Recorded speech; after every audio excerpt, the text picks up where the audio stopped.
rub hemp makes 20 barrels of oil. No need for pesticides to poison all our soil. People got no food, they got no clothes, they got no rest.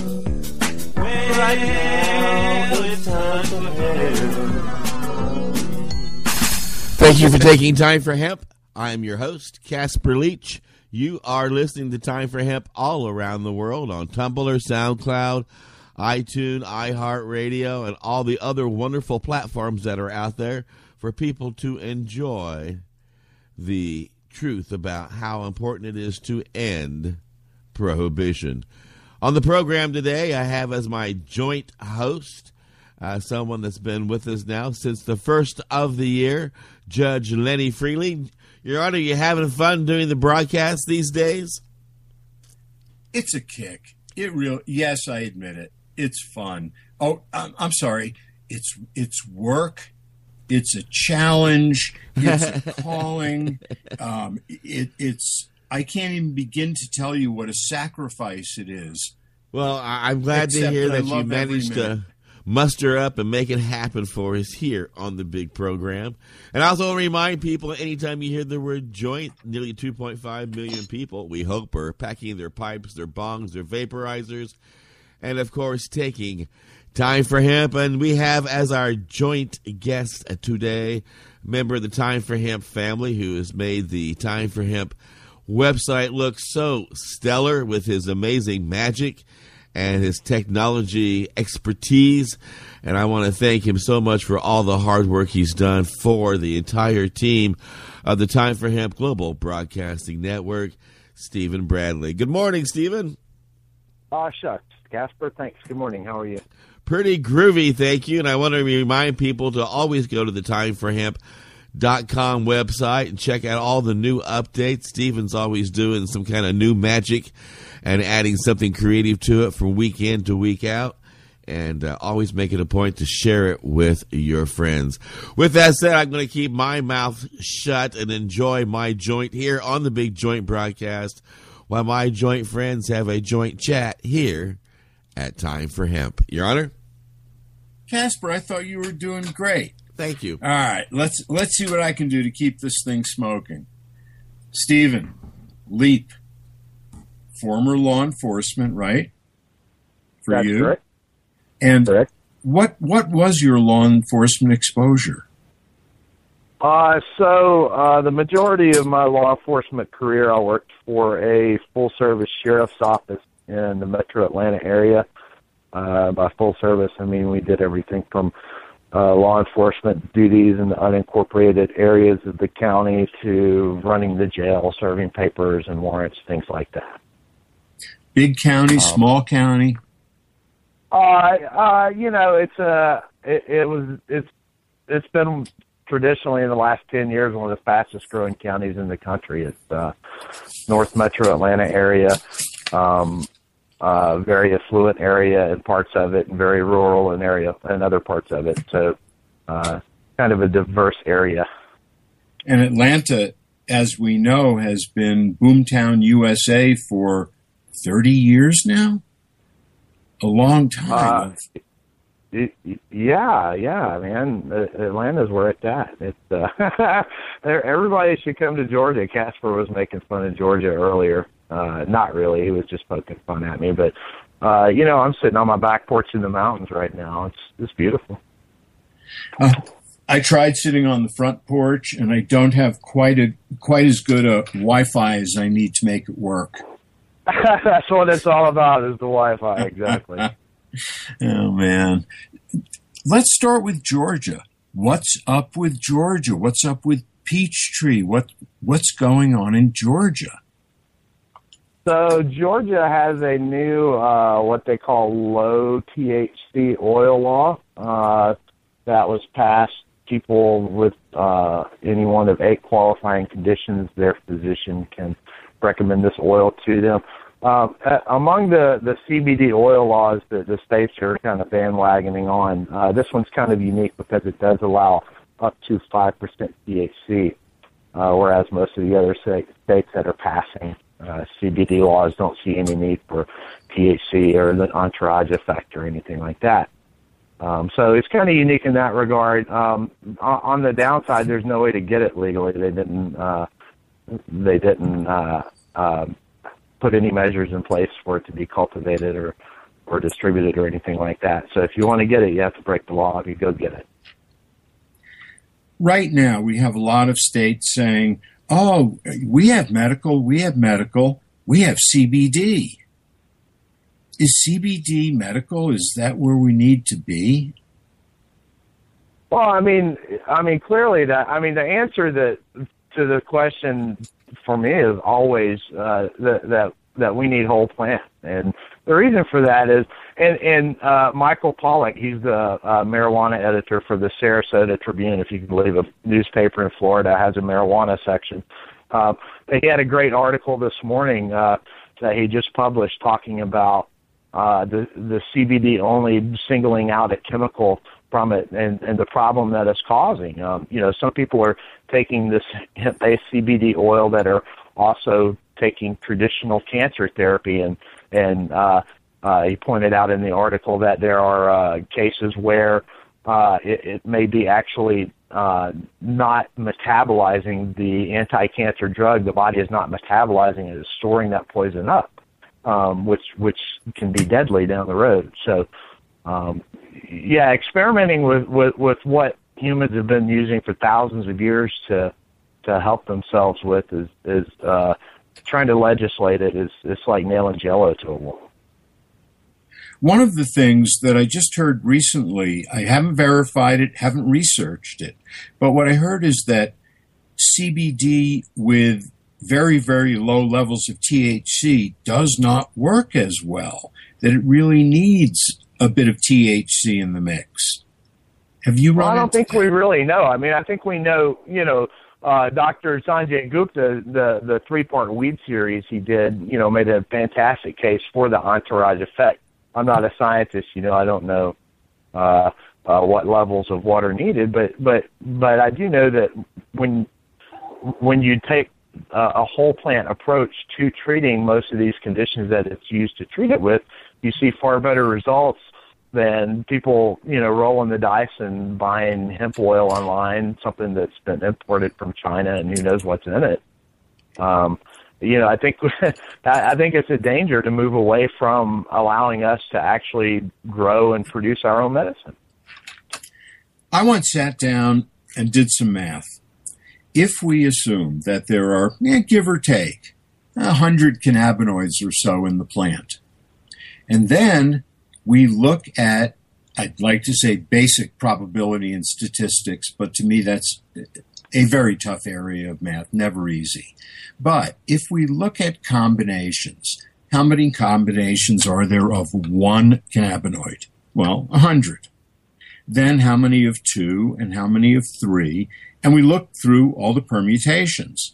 I came up with 10 to the 87th power. That sounds like a lot. One Maybe with Casper can run that on his calculator. I doubt it. It's not wide enough. My point is that for us to look at one thing and say, well, we have one of 100 things and no combinations, but we now have medical, and we can help these really sad, tragic seizure babies. What about the sad, tragic people, as you mentioned, who are using chemo? And that happens to be one of my gripes of the week, is whether or not a CBD state should be counted as a medical state. My take on it is absolutely, because the only thing the headline will say is Georgia goes medical. And I think that's what prevents the Box Canyon issue. And you know what I refer to, right? I do not. There are people that believe that if a state passes medical as opposed to legalizing, as Colorado has done, they create a Box Canyon where you get medical and then permit everyone to say, well, what else do you want? We gave you that. Yeah. Down here we call that the slippery slope. That's what the politicians have used all over the news, is the slippery slope. You know how much people pay to go skiing down slippery slopes in Colorado? Hundreds of millions of dollars. And now, as hopefully bed and breakfasts that are bong friendly come into existence more and more, I hope it is a slippery slope. That's the best news I've heard all day. Exactly. When you were involved in law enforcement, you were exposed to drug law, drug cases, drug busts. Yeah. I made a good number of drug arrests for a while. That was kind of the flavor of what I like to do. So. How do you see that now? Same way? That was a softball. Well, okay, so, for the most part, absolutely not. I don't see it the same way. There are a few cases that I do know of that I was involved in, some mostly some methamphetamine cases where I was able to help the person, they were helped through the drug court that they were introduced to. They would have also been helped if they were given other options, obviously less costly options than sending the police to arrest them. But for the most part, no, I don't feel the same way at all.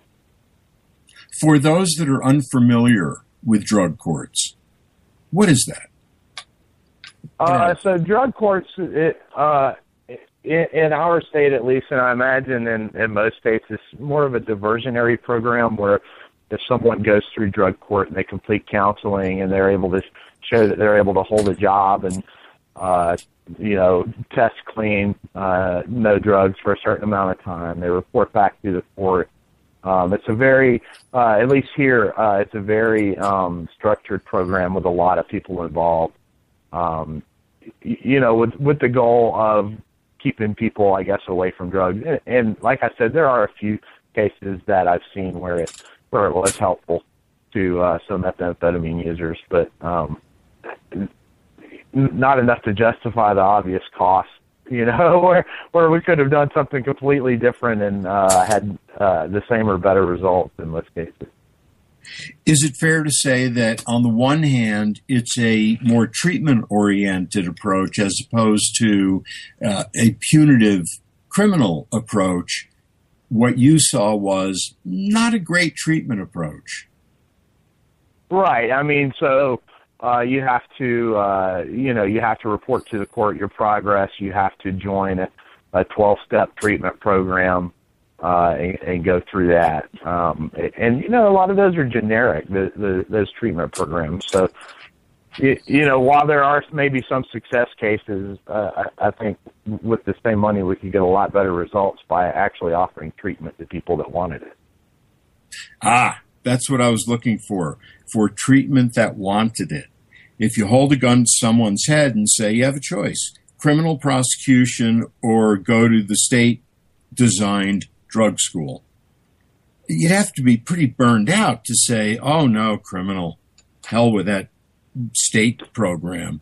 So not reading between the lines, but hearing what you're saying, you're saying that in your experience and also in mine, if somebody is not ready for drug treatment, can you help them? If somebody's not ready to buy a new car, can you make them do that? Usually not.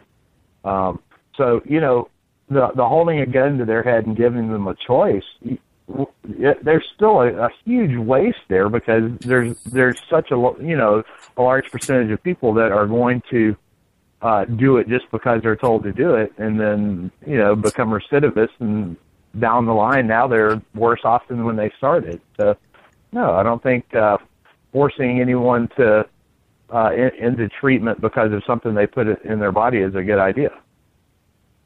I'm just thinking, you flunk out of drug court, then you're in front of the judge on the next criminal offense, and the judge says, well, you flunked out of drug court, therefore you must really be a criminal. Right, exactly. The criminal aspect still exists for that person and for their family. How much challenge are we running into with pot being legalized? And here's what I mean by that. it's easier for people to say, sure, legalize pot, pretty harmless, maybe better, maybe healthy, but methamphetamine, man, heroin, geez, we know those are dangerous drugs. What kind of hurdles are you running into as a result of pot being legalized in furthering the LEAP message? Well, so, as far as LEAP's concerned, and that's one of the most frequently asked questions during a presentation is, well, do you really want to legalize all drugs? And, if somebody's got a better option, I'm willing to listen to it. But, you don't see I don't know of a lot of black market beer makers that are making beer in their toilet or in their tub and selling it on the black market or anything like that. And the reason is because beer is legal and it's regulated. And that has shown us, that it's the best way to go. We saw it in the 20s with alcohol prohibition, that it just didn't work. No matter how much we outlawed it, people were still going to drink alcohol. And the sooner we admit that no matter how many chemicals we outlaw, people are still going to get high, the sooner we admit that, the better off we're going to be. I'm thinking of during alcohol prohibition, how much wood alcohol, deadly methanol, I believe, makes you blind, makes you die. How much wood alcohol was showing up in the underground vodka, the illegal vodka, compared to now when one goes into the store and buys a bottle of rum? Were we better off during Prohibition for our safety or now? Well, no. People were dying all over the place from rot gut whiskey and from criminal alcohol gangs that were shooting the place up and killing the other alcohol gangsters. It's the same thing that happened. There's the parallels are striking. Prohibition policy, has it ever worked anywhere for anything? We know it doesn't work for drugs. That's too much of a softball even for me. We know it didn't work during Prohibition. We know that if we arrest Pablo Escobar, his job is filled in an hour. Let's take it even a little more challenging, a little more broadly. Has prohibition of private, personal, adult, consensual behavior ever worked anywhere? I can't think of an instance where it has. You're not supposed to be able to buy landmines, but you can buy them on the internet and have them shipped right to you. So I can't think of anything that's been prohibited that has really that we've really been able to eliminate. One thing that's also impossible to eliminate is the need to take a commercial break so that we can pay our bills. And so that's what we're going to do right now. And then we're going to take a little longer and enjoy a song about how wonderful marijuana is. And then we're going to come back and pick up where we left off here at Time for Hemp.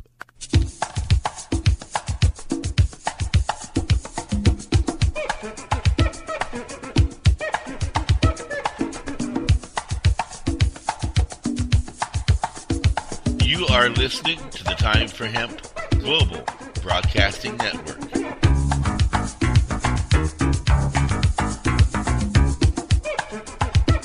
Please share us with your friends.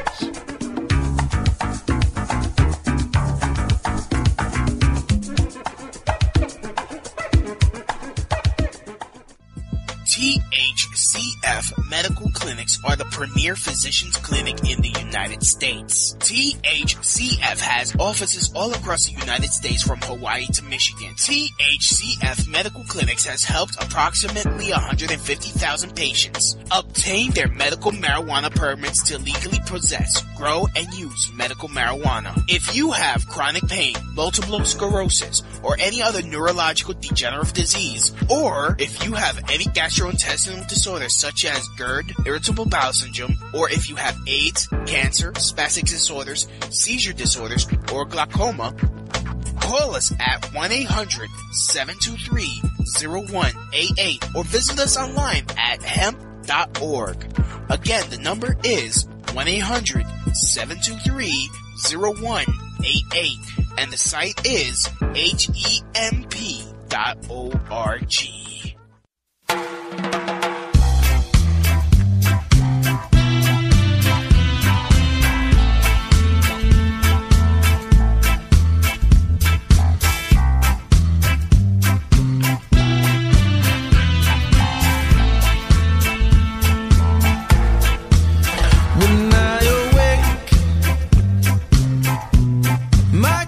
Says 420.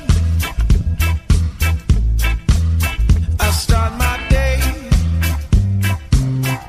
with some good and plenty. You know, some say that they don't trust my ways, but I trust my friends over them.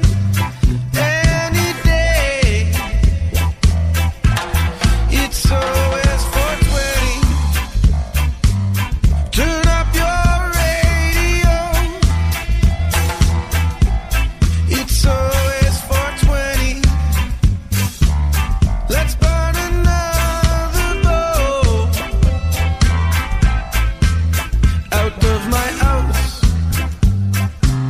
to start a brand new day. The sun is shining, I am smiling and singing away. Out on the street, there must be something wrong with me. They look and point, 'cause I'm so happy and free. It's always 420. Turn up your radio. It's always 420. Let's burn another bowl.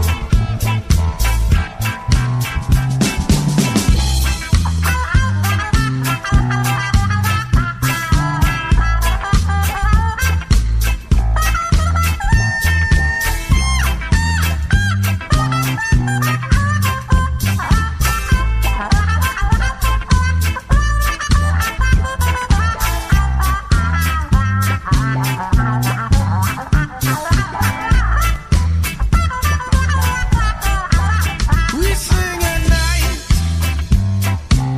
'cause music is our life. The jam is tight. It is alright. You can only achieve what you choose to be. So take a chance, open your eyes and see. It's always 420. Turn up your radio. It's always 420. Let's burn another bowl.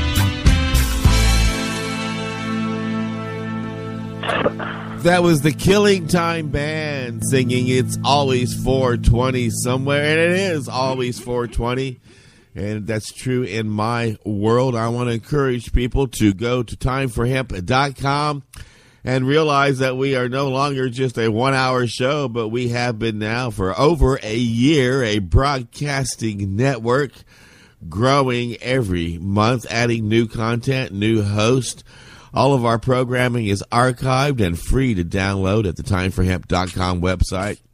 We have editorial cartoons there to enjoy. We got lots of free things that you can check out. We got even an opportunity to get a free vaporizer there on the home page.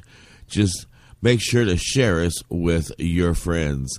With that said, I'm going to pat this joint chat back over to my joint friends here on the Big Joint broadcast on Time for Hemp. Casper, you said new host. I love doing this. You can cut my salary in half. No, but we do have new hosts. Mark Emery has come on board and is doing programming each week. Skunk Magazine is joining the Time for Hemp Global Broadcasting Network with a weekly show. We've got a morning program that actually it's a noon program every other Tuesday about how to build a medical marijuana or an industrial hemp business if you're looking to get involved in the marijuana movement, called Cannabis Labs. And so we have all kinds of new things to enjoy by just doing nothing more than turning on the Time for Hemp Global Broadcasting Network and listening. And did I hear you say iHeartRadio? Yes, we've been in iHeartRadio for almost 2 years now. We are the only 24-hour-a-day, 7-day-a-week, all cannabis, all the time broadcasting network on iHeartRadio. Now, come on, tell me. You've got to admit loving getting to say that. Yeah, it rocks. Stephen, Leap. What? We haven't spoken about this in a while. It's not that we get ahead of ourselves, but we stay current. Let's make sure we recall the basics. What is leap.cc, leap.cc? So LEAP stands for Law Enforcement Against Prohibition. LEAP is an international nonprofit educational organization. We have members all around the world that are former cops, former prosecutors, former federal agents, current police, also people that are currently in those positions, that basically share the same belief that the war on drugs that we've been prosecuting for the last 40-something years is a complete and utter failure. Nixon dubbed the term 4 more years, referring to his incredibly embarrassing second-term reelection. If we had 4 more years of prohibition, if we had 4 more years of DEA, 4 more years of SWAT teams kicking doors down and shooting people and shooting their dogs, would 4 more years work? Would prohibition work? So to go from 44 to 48 years, I wouldn't think that in that time that we've already spent $1.5 trillion that it would really make much of a difference unless we did something completely different, and I haven't heard any new law enforcement ideas on the subject. You say $1.5 trillion. I think it's fair to say that pretty much none of us have any idea what a trillion, and that's with a T, $1 trillion is. And then just as an afterthought, oh yeah, and a half. $1.5 trillion. Right. Right, and another 500 billion. You said 500 billion, which is just the half. That's just the half. There's 3 of those. There's 3 of those in $1.5 trillion. How many? You got your calculator, Casper? Not No, I don't. How many people could we feed for $1.5 trillion? How many diseases? Probably. I would imagine all of them. For a long time. I think it's estimated it would cost a few $1 billion to feed everyone in the world that's not being fed. We could do that for a long damn time with $1.5 trillion. Well, when you say the billion number to feed everyone on the planet, we're still less than the half. We haven't even gotten to $1 trillion. Yeah, we're still less than the half. You know, I wonder, Absolutely. Jonas Salk, polio vaccine, right? How many trillion did that cost? Yeah, I don't think it costs any trillion. No, not even the half. Not even $1 billion, I'm willing to bet. It's, Exactly. do I sound angry and frustrated? How could any thinking person not be? How could they not be? Let's talk about secondary crime. Let's assume that drugs should be illegal. The government should, in fact, keep the price up by keeping them illegal. Is it true? Again, a softball, but important. Is it true that the only people really suffering are the people that elect to be drug dealers or drug users or both? Or does it go beyond that? No, as far as secondary crime, you mean? Yes. No, the people that, a lot of people suffer when they have their homes burglarized or their cars' windows smashed out or anything like that. People looking for money or something to sell for money to buy drugs because it's illegal and the price is artificially high. Am I off base when I say that the price is a government price-supported number, that there's nothing inherently expensive here? Yeah, you're talking about a multi-billion-dollar market. Of course, there's going to be pricing structures in place, but more importantly, a lot of these people that are doing this are doing so not because they want to be stealing to feed their habit, but because they can't get a job, because they fail a drug test, or because they have a bullshit criminal conviction. Can I say bullshit? I'm sorry. I didn't hear a thing. Right, exactly. Except the truth. That's what drives a lot of the related crime. Nothing magic about growing cocaine. Nothing magic about growing poppies. No, put it in the ground and it'll grow, just like cannabis, I guess. Easier than mining gold. Yeah. You don't see a lot of poppy farms or coca fields in the United States, though, do you? You don't see hemp fields. We're first starting to see hemp fields now. We're not allowed to make rope. We could have lost World War II over the marijuana ban. That's absolutely right. You're not allowed to be left. Yes. I was just going to say, in fact, here in my state, James Bell, he's the executive director of the Georgia Care Project. He's leading a big hemp initiative here in Georgia. He's trying to connect with, Georgia agriculture is huge. It sits behind California and Florida, I think. To find some South Georgia farmers that want to stop growing peanuts and start growing hemp. I think we're going to make big strides on that here as well. Based on what I read, Georgia has been the leading state by leaps and bounds in the push to be able to grow industrial hemp for fiber. You guys have been years ahead of the curve. It's still illegal, though. I mean, it's there's hemp being grown in Kentucky right now and in Colorado and in other places, but, it's still illegal here. Let's talk, and yes, we've harvested in Colorado, and one of the things I recently ran across is a big problem. People can't get seeds. They could grow it if they had seeds. Exactly. The federal government intercepts those shipments. I can go into the local hardware store and I can buy seeds that grow poppies, and if you know how to read the label, I can grow opium poppies, which, by the way, is legal. I can't slice them with a razor blade and let them ooze. I can't keep the stalks. I can grow opium poppies, but I can't grow rope. Right. What? Makes sense. I'm having a hard time with that, I have to admit. I'm having a hard time with that. I can take an aspirin. Yes. I was just going to say, yes. It's like the research drugs.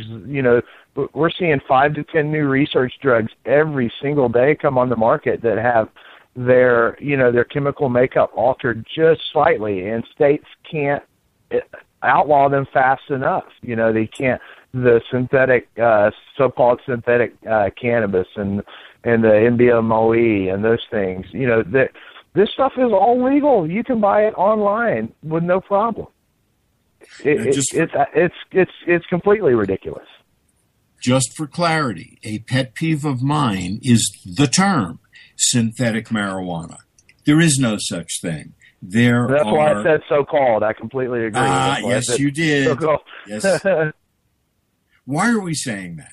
Tell me why we're saying that. Why is that a deal? Well, you know, in my opinion, I don't think we would have seen, you know, all of these teenagers dying over the last few years had we just not had cannabis prohibition in place. Because for what reason would anyone be out seeking synthetic substances mimicking what cannabinoids will do to you if they could get real cannabinoids that have caused 0 deaths in recorded history? Well, the big problem in my mind is just what you said. What is labeled synthetic marijuana has nothing to do with marijuana. At a molecular level, you shove a couple of hydrogens around, you add an extra something to a carbon ring, an extra thing to an open bond. It's no longer what it was. It's different. They're not trying to synthesize the cannabinoid. They're trying to synthesize the feeling that cannabinoid gives you. Yeah, like trying to synthesize what salt tastes like. Good luck. It's sodium chloride, or it's not. Exactly. What's going on? We're seeing progress. We're seeing huge progress. Let's talk about California, Oregon for a moment. What are we seeing? Well, you know, Oregon just started selling, what was it, last week, I guess, recreationally. And interestingly, they vendors in southern Oregon saw a lot of people driving up from California to buy legal pot, which, you know, when you think about it from a California perspective, doesn't really make a lot of sense because there's just so much marijuana in California and it's so easy to get. But at the same time, you know, these people were making the trek for a reason because it was legal to go and buy it without having to jump through a lot of BS hoops saying that, you know, you're sick. If you want pot, you should be able to go buy it. And that's what they're doing. And that's what California is going to do when they legalize next year. When do you see that happen? Go ahead. Well, yeah, you know, they've got a really strong initiative to legalize and regulate cannabis in that state. And there aren't a whole lot of barriers to it at this point, I don't think. So I think it'll be soon, and I think just like every other trend we see, I think California will be, you know, the one to fall that creates a wave. I think we're going to start seeing different types of legislation in these states, you know, accepting cannabis for what it is, which is simply a plant and a medicine and nothing more. I wonder if you're seeing in Oregon what I'm seeing here in Colorado. On January 2nd of 2013, we became recreational legal, and in Colorado, the sky fell. The trains fell off the tracks, the electrical grid shut down, public water supply all of a sudden became polluted. But in spite of all of that, we still needed to pay our bills. And with that said, we're going to take a quick commercial break and be right back here at Time for Hemp.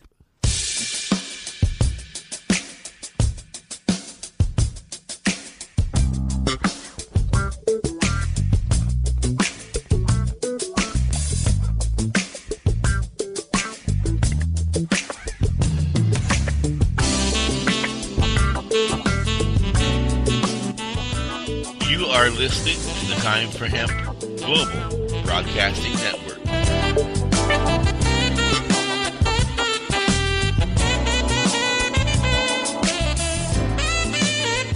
Please share us with your friends.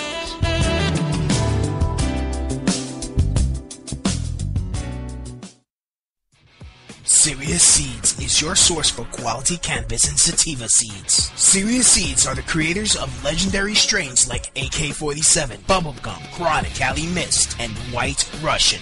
The AK-47 is probably the most awarded strain on the planet. The high THC content of AK-47 makes it the perfect medical strain for patients seeking quick pain relief. Cali Mist is an almost pure sativa. Female medical cannabis patients have reported that this strain helps relieve menstrual cramps. Serious Seeds just acquired another Dutch high-quality seed bank, Magus Genetics. From now on, Serious Seeds can offer you even more award-winning strains. The fine folks at Serious Seeds strive to breed the best cannabis genetics that they can find, so patients can rely on the effectiveness of their medicine. Go to SeriousSeeds.com to grow your medicine.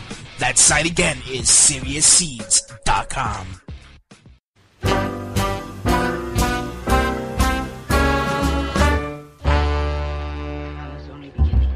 Well, now, chocolate cake makes my poor stomach ache, and all those pills are too much for me to take. I don't like cocaine 'cause it makes me all uptight, but coffee and reefer makes me feel alright.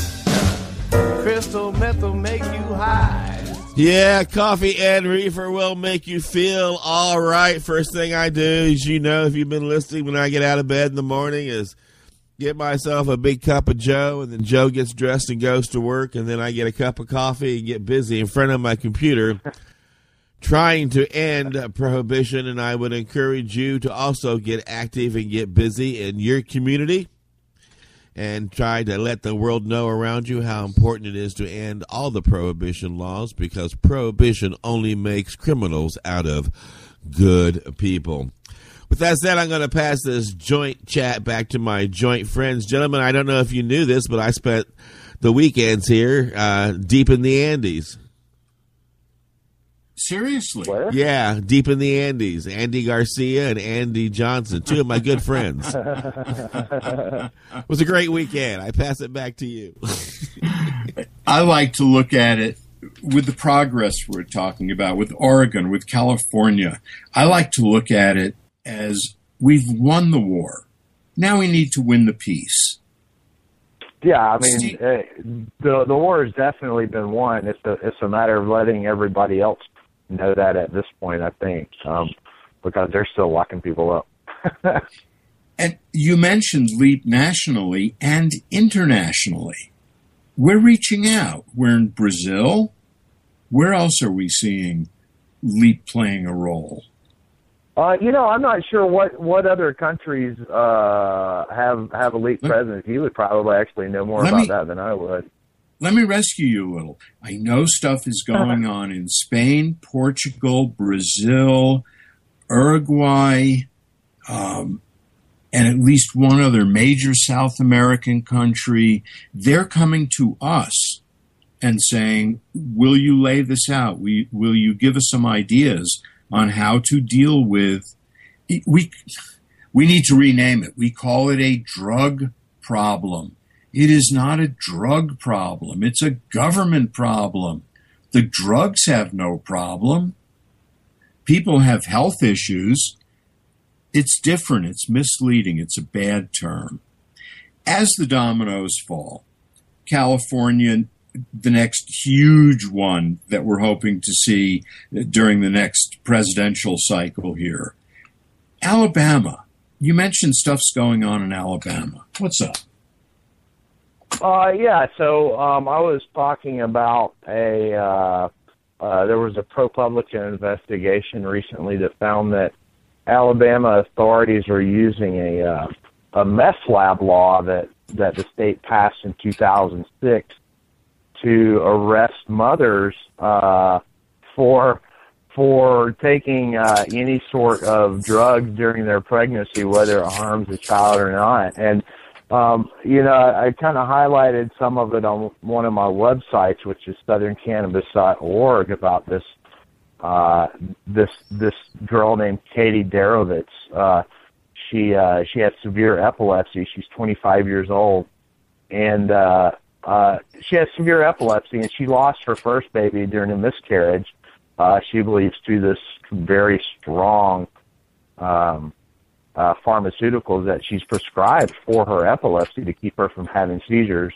So she lost her first baby, and she decided, after a lot of research during her second pregnancy, that she wasn't going to take those, and instead she was going to use cannabis, which women have done around the world for thousands of years safely. And in the article, it does show some statistics about some research that has been done for using cannabis while pregnant. But nevertheless, she successfully treated her epilepsy, delivered a healthy baby boy on Christmas Day last year, and then was arrested because she and her baby tested positive for cannabis. And she's in the legal system right now trying to, she doesn't know what's going to happen to her, whether she's going to go to prison or not. She rejected a plea agreement. She's been on suicide watch twice now because of this. And all because she smoked some weed to keep her seizures at bay while she was pregnant. Is she separated from her baby now? No, she lives. She's living with her baby now. She lives with her mother-in-law. Her mother-in-law is helping her take care of the baby. But she's had a really rough time of it. Simply because these county drug crusaders are using this meth lab law to and she's not alone. The majority of women that are arrested for supposedly harming their child in Alabama because of marijuana. So it's just another way to enforce, to exert control on people using an archaic law. What I think we're seeing less of in Colorado that was a trend for a while is if an infant tested positive for THC, then social services came in, pulled the infant out of this injurious environment, and then the parents were fighting to get the kid back. Right. I think most of them would have said, "Take me to jail."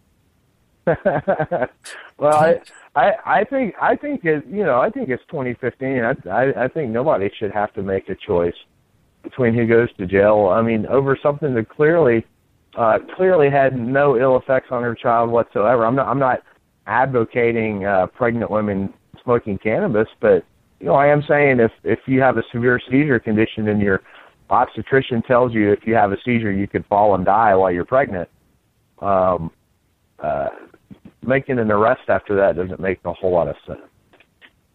On the other hand, we also, as much as we know that mother's cannabis does not hurt the baby and in some cases saves the birth, very, very different from the legal alcohol, which pregnant mothers, pregnant women can legally drink, which we know produces horrific results like fetal alcohol syndrome. That's legal. Well, that makes sense to me, just not much. Yeah, the alcohol during pregnancy can cause horrific birth defects. And you're right, it is completely legal. Now, shifting just a little bit, looking big picture, you are exceedingly active on the internet in furthering these and other efforts. What kind of stuff are you doing in that part of your life? So I work a lot with both the Georgia Care Project, which is the Campaign for Access, Reform, and Education, as well as Peachtree Normal, which is the Georgia Normal chapter. Those organizations are both led by two of the most knowledgeable professional people that I've seen in activism, and I've really enjoyed working with them. I handle all of their online marketing and their websites and things like that. A lot of website design, marketing, social media. So you're covering kind of the spectrum of it. Peachtree Normal, for those that don't know, it is one of, and has been for years, one of the most effective normal chapters in the country. They need to be proud. Peachtree is just great. And as absolutely. All know, Sharon Ravert she's the executive director at Peachtree Normal. She is a very dynamic go-getter. She works really hard. Well, they've been doing stuff for years, and it's very impressive. Do you happen to know their URL offhand? I do. It's peachtreenormal.org. So Peachtree, as in Peachtree, just one word, same word, NORML, Peachtree Normal. And for those that don't know it, URLs are not case sensitive. You don't need to use caps. Same with email addresses, by the way. And you mentioned another organization.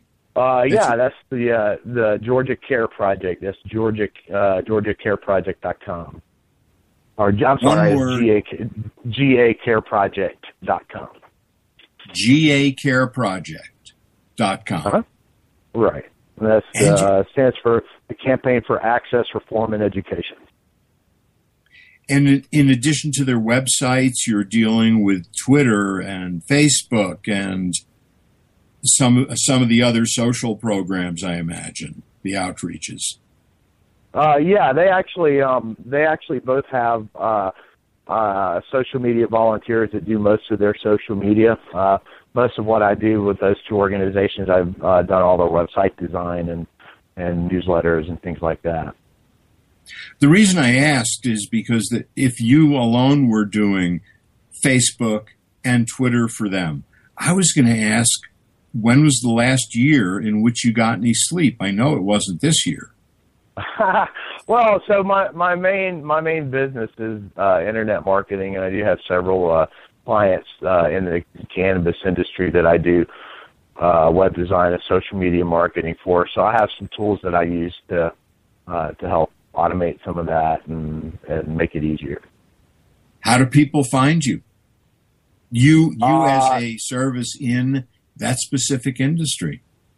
Yeah, you can just go to weedbiz.us, weedbiz.us. Weedbiz with a Z.us. With a Z. Yeah, that's it. Cool. Keep up the good work. That's great.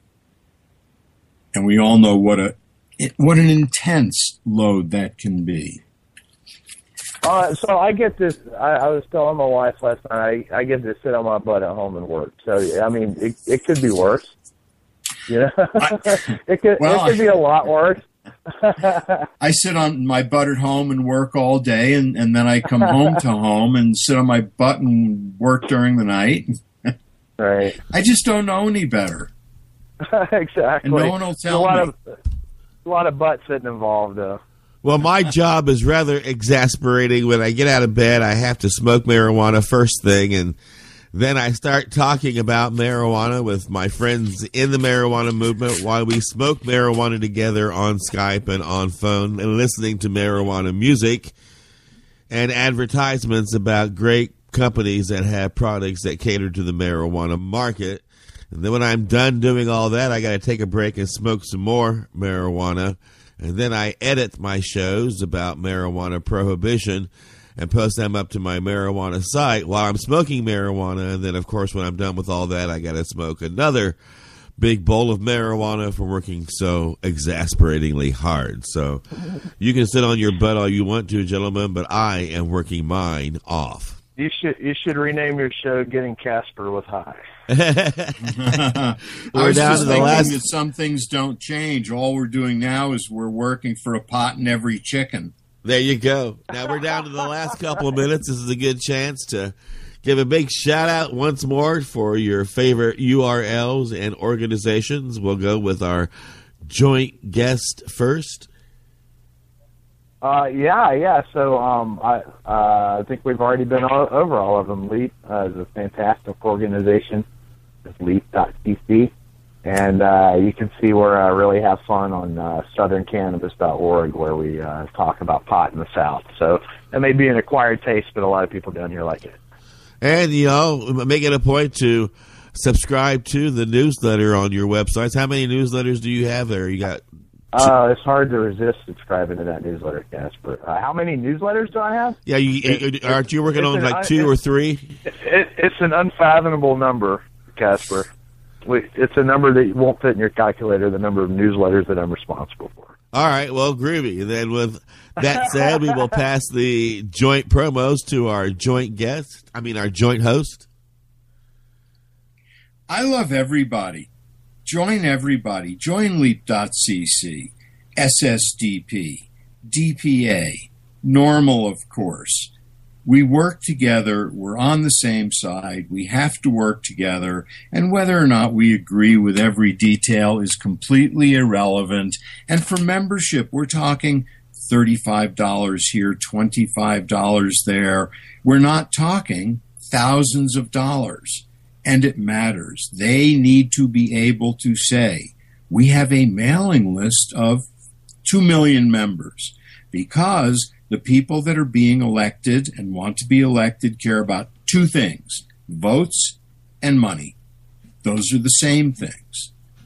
So let's show them where the votes and the money are, and let's speed up those dominoes falling. Thanks, Casper. And Thanks, Steve. I do want to remind people that not only are we a broadcasting team, but we are dedicated to ending prohibition.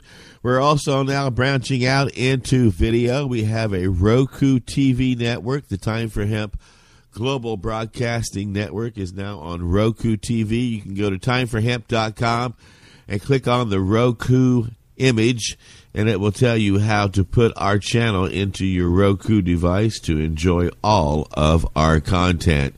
Also, I want to remind you that we are like a joint, always best when shared with friends. And the next time you hear me, you'll know that it's Time for Hemp.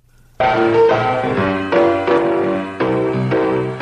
at all that money, yeah, the money that they spend. Take another look and spend some time for him. Don't cut trees for paper, 'cause it hurts the environment.